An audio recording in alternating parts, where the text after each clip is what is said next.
পোল্টিবাজি থেকে যদি ভালো কিছু হয় তাহলে পোল্টিবাজিই ভালো। ব্যাপারটা বলার জন্য একটা গান বারবার মাথায় আসতেছে। সম্পর্ক বদলে গেল একটি পলকে, না ভোট এখন হলো হাজে।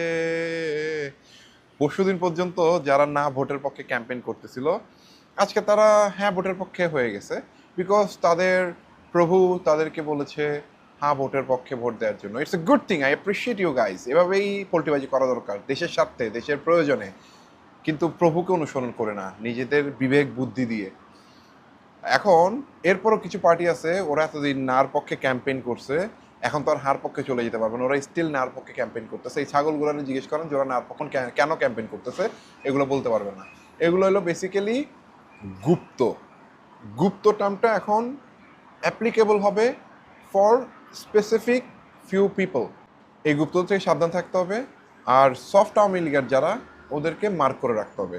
ওরা মুখে কখনো বলবে না ওরা আওয়ামী লীগ, কিন্তু ওদের কথাবার্তা কার্যকলাপ সব কিছু তো ওরা আওয়ামী লীগের যা যা বলার দরকার ওগুলাই বলবে, কিন্তু মুখে আওয়ামী লীগ বলবে না। ওরা সুশীল সেজে থাকবে।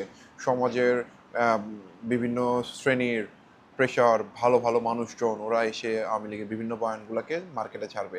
ওরা আবার কিন্তু জুলাইয়ের অভ্যুত্থানের সময় লাল প্রোফাইলের পক্ষে ছিল, লাল প্রোফাইলটা পিয়ার প্রেশার হয়েছিল। তো ওদেরকে মার্ক করে রাখবেন।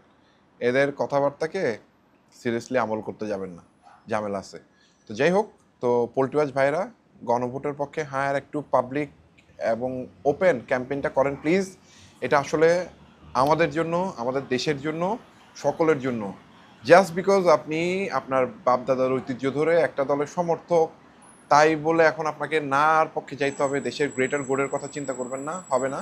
এটা নিয়ে আপনারা অনেক লজিক দিবেন, কিন্তু দিন শেষে এগুলো যদি ইমপ্লিমেন্টেড হয়, দেশের জনগণের লাভ, দেশের গণতন্ত্রই ফিরে আসবে, অন্য কোনো কিছু না।